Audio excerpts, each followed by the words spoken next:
Hello everyone, आज हम पढ़ने वाले हैं introduction to microbiology and historical background. तो इसके अंदर हम सबसे पहले कुछ साइंटिस्ट के बारे में पढ़ेंगे जिनका कंट्रीब्यूशन रहा है माइक्रोबायोलॉजी के अंदर।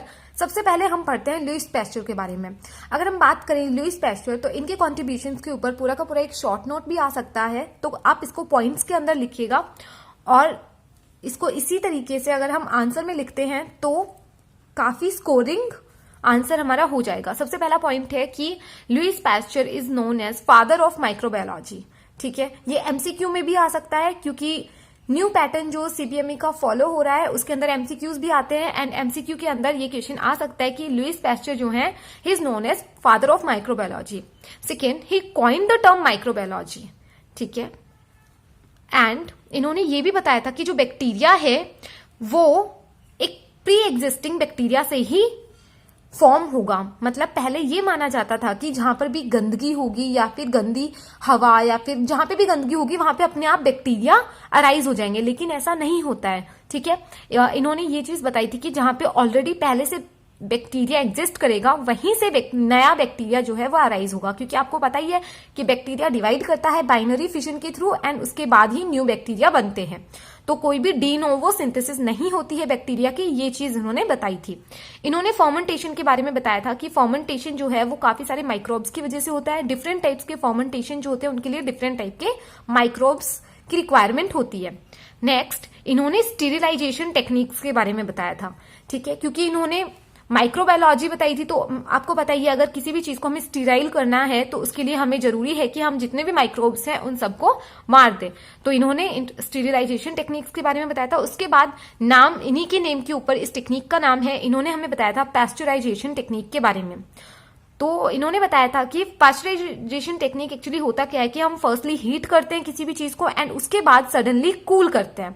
ठीक है, और ये अगर इसका मैं आपको एक बहुत ही कॉमन से एग्जांपल दूं तो जो भी पैकेट्स के अंदर जो भी मिल्क आता है वो पैस्चराइज्ड मिल्क होता है। ठीक है, उसको फर्स्टली हीट करके एंड उसके बाद उसको सडनली कूल किया गया होता है, तो इसलिए वो पास्चराइज्ड मिल्क होता है। उसके बाद Louis Pasteur made first live attenuated vaccine. ठीक है, इन्होंने फर्स्ट लाइव एटीन्यूएटेड वैक्सीन बनाई थी और वो किसके अगेंस्ट बनाई थी? एंथ्रेक्स बेसिलस के अगेंस्ट बनाई थी। ठीक है, ही कॉइन्ड द टर्म वैक्सीन।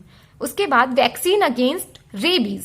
अब अगर इसकी बात करें तो ये अगेन एक एमसीक्यू क्वेश्चन है कि बेस्ट कॉन्ट्रीब्यूशन मैनकाइंड के लिए जो लुईस पैस्चर का रहा है वो रहा है वैक्सीन अगेंस्ट रेबीज। ठीक है, इसके पीछे की मैं आपको हल्की सी स्टोरी बताऊंगी कि रेबीज जो है पहले इसका कोई भी क्योर नहीं था, कोई भी ट्रीटमेंट नहीं था।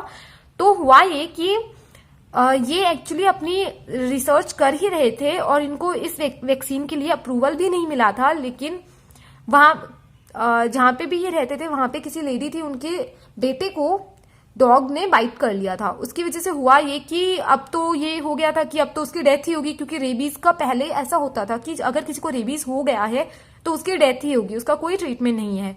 तो वो जो उस लड़की की जो मदर थी वो इनके पास आई और उन्होंने बोला कि मेरे बेटे को कुछ भी करके बचा लो। तो इनके पास जो वैक्सीन थी उसको अप्रूवल तो नहीं मिला था, लेकिन स्टिल उन्होंने उनको दे दी एंड वो बच गए। तो उस वहीं से इन्होंने इनके नाम जाता है कि इन्होंने वैक्सीन अगेंस्ट रेबीज जो है वो बनाई थी। ओके, ये जो फर्मेंटेशन का पॉइंट बताया ये आप दो पॉइंट्स में लिख सकते हो कि एक तो इन्होंने फर्मेंटेशन टेक्निक्स के बारे में बताया था एंड दूसरी चीज इन्होंने बताई थी कि डिफरेंट माइक्रोब्स जो हैं वो चाहिए हमें डिफरेंट टाइप्स के फर्मेंटेशन के लिए। तो ये 10 पॉइंट्स हो गए जो कि लुईस पैस्चर के कंट्रीब्यूशन में आप लिख सकते हैं। काफी इंपॉर्टेंट और काफी अच्छा आपका आंसर हो जाएगा। इसके बाद हम पढ़ेंगे रॉबर्ट कोच।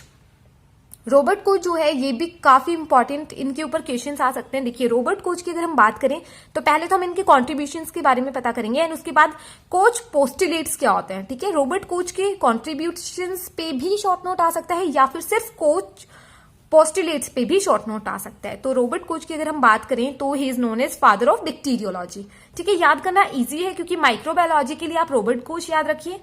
2-3 अगर आप पॉइंट्स याद रखेंगे तो आपको सारे पॉइंट्स याद आ जाएंगे जो हमने पढ़े थे अभी अभी लुईस पैस्चर के लिए। एक तो आप माइक्रोबायोलॉजी याद कीजिए, उसके father and he coin this term. Vaccine याद रखिए, किस किस के अगेंस्ट इन्होंने वैक्सीन बनाई, plus he also coin the term vaccine.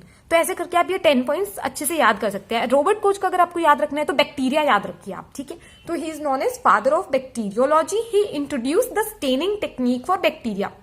इन्होंने बैक्टीरिया के लिए स्टेनिंग टेक्निक भी इंट्रोड्यूस की थी। He isolated bacteria in pure culture. Pure culture का मतलब होता है कि सबसे पहले जो माइक्रोस्कोप के अंदर बैक्टीरिया या माइक्रोब्स देखे गए थे तो बहुत सारे माइक्रोब्स थे, बहुत सारे बैक्टीरियाज थे, अलग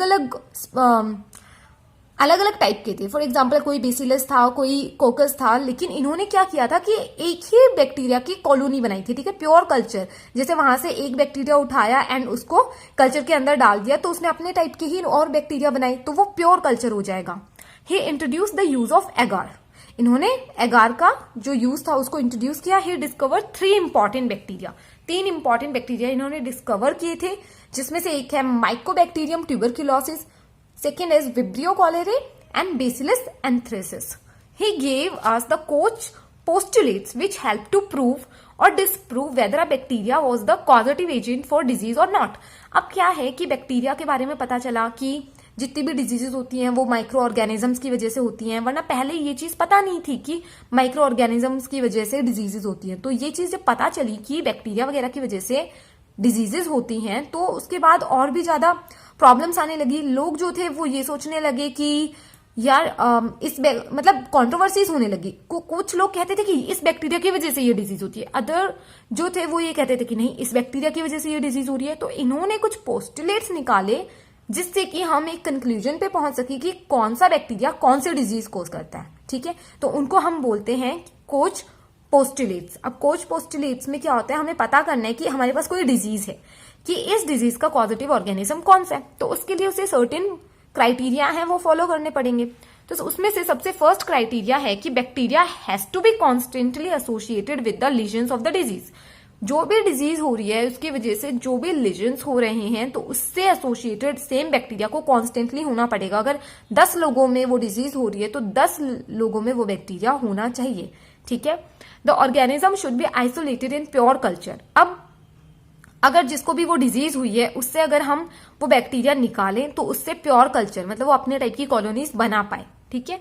तो उसको आइसोलेट करना भी पॉसिबल होना चाहिए, प्लस वो प्योर कल्चर भी बना पाए, अपने टाइप के जो है प्रोजेनी बना पाए। उसके बाद when this pure culture is inoculated into a suitable laboratory animal, the lesions must be reproduced. अब हमने प्योर कल्चर ले लिया, किसी भी इंसान को डिजीज थी, ठीक है, उससे हमने ये आइसोलेट किया बैक्टीरिया, अब उसके प्योर कल्चर्स बनाए हमने। उसके बाद इस प्योर कल्चर से अगर हम किसी भी लेबोरेटरी एनिमल के अंदर वापस से ये बैक्टीरिया इंट्रोड्यूस करेंगे तो सेम डिजीज वापस होनी चाहिए। It should be possible to re isolate the bacteria from the laboratory animal and हमें जो लेबोरेटरी एनिमल के अंदर हमने इंट्रोड्यूस किया है उसके अंदर डिजीज होनी चाहिए, प्लस उस एनिमल से वापस से हमें ये बैक्टीरिया रीआइसोलेट कर पाए अगर, तो यहाँ पे प्रूव हो जाता था कि हाँ ये बैक्टीरिया जो है ये इस डिजीज का पॉजिटिव ऑर्गेनिज्म है। लेकिन ये 4 पॉइंट्स हो गए, लेकिन बाद में क्या हुआ था कि बाद में एक और पॉइंट ऐड किया गया था। तो एक और पॉइंट जो ऐड किया गया था वो ये था कि एंटीबॉडीज, अगर जैसे किसी भी एनिमल कि जैसे उस लेबोरेटरी एनिमल के अंदर हमने वो ऑर्गेनिज्म बैक्टीरिया जो था वो इंट्रोड्यूस किया, तो उस एनिमल के अंदर सीरम के अंदर उस बैक्टीरिया के अगेंस्ट हमें एंटीबॉडीज भी मिलनी चाहिए, तो हम बोल पाएंगे। अब लास्ट में ये 5 क्राइटेरिया जो भी बैक्टीरिया फॉलो करेगा वही उस डिजीज का पॉजिटिव ऑर्गेनिज्म होगा। लेकिन कुछ एक्सेप्शंस भी हैं। अब एक्सेप्शंस क्या हैं? एक्सेप्शंस हैं जैसे कि ट्रोपोनिमा पैलिडम एंड माइकोबैक्टीरियम लेप्रे, ठीक है, ये दोनों जो है वो कोच पोस्टुलेट्स को फॉलो नहीं करते हैं।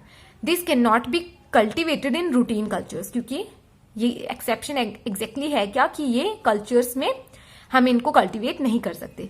थर्ड जो है जो कि कोच पोस्टुलेट्स को फॉलो नहीं करता है वो है नाइजीरिया गोनोरे। अब नाइजीरिया गोनोरे जो है उसके लिए कोई भी सुटेबल लैब एनिमल ही नहीं है, ठीक है।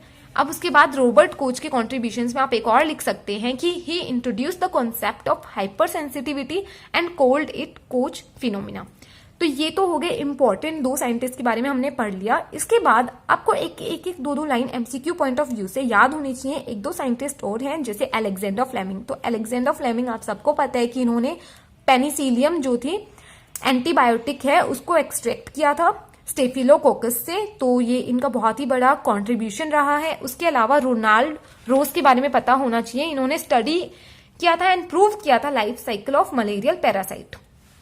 इसके अलावा 1-2 साइंटिस्ट और हैं जैसे लुश्का हैं, तो इन्होंने इलेक्ट्रॉन माइक्रोस्कोप जो था वो इन्वेंट किया था। तो ये कुछ साइंटिस्ट हैं जिनके बारे में माइक्रोबायोलॉजी के अंदर आप लोगों को पता होना चाहिए, और मैं डेली माइक्रोबायोलॉजी की एक वीडियो अपलोड करती रहूंगी। अगर आपने कॉन्स्टेंटली कंटिन्यूसली अगर ये सारी वीडियोस देखी तो आपका पूरा सिलेबस कवर हो जाएगा, और सारे इंपॉर्टेंट टॉपिक्स और सारे इंपॉर्टेंट क्वेश्चंस भी कवर हो जाएंगे। तो मेक श्योर कि आप इस चैनल को सब्सक्राइब करें, और जितने भी अगर आपको कुछ भी फील हो रहा है कि मैं कुछ भी इंप्रूवमेंट कर सकती हूँ या फिर कुछ भी बेटर वे हो सकता है जिससे आपको और भी बेटर समझ में आएगा, तो प्लीज मुझे बताइए कमेंट सेक्शन के अंदर। एंड आपको ये वीडियो कैसी लगी please let me know in the comment section below. Thank you for watching, and please subscribe करना मत भूलिए, और वीडियो पसंद आई हो तो लाइक भी कीजिए।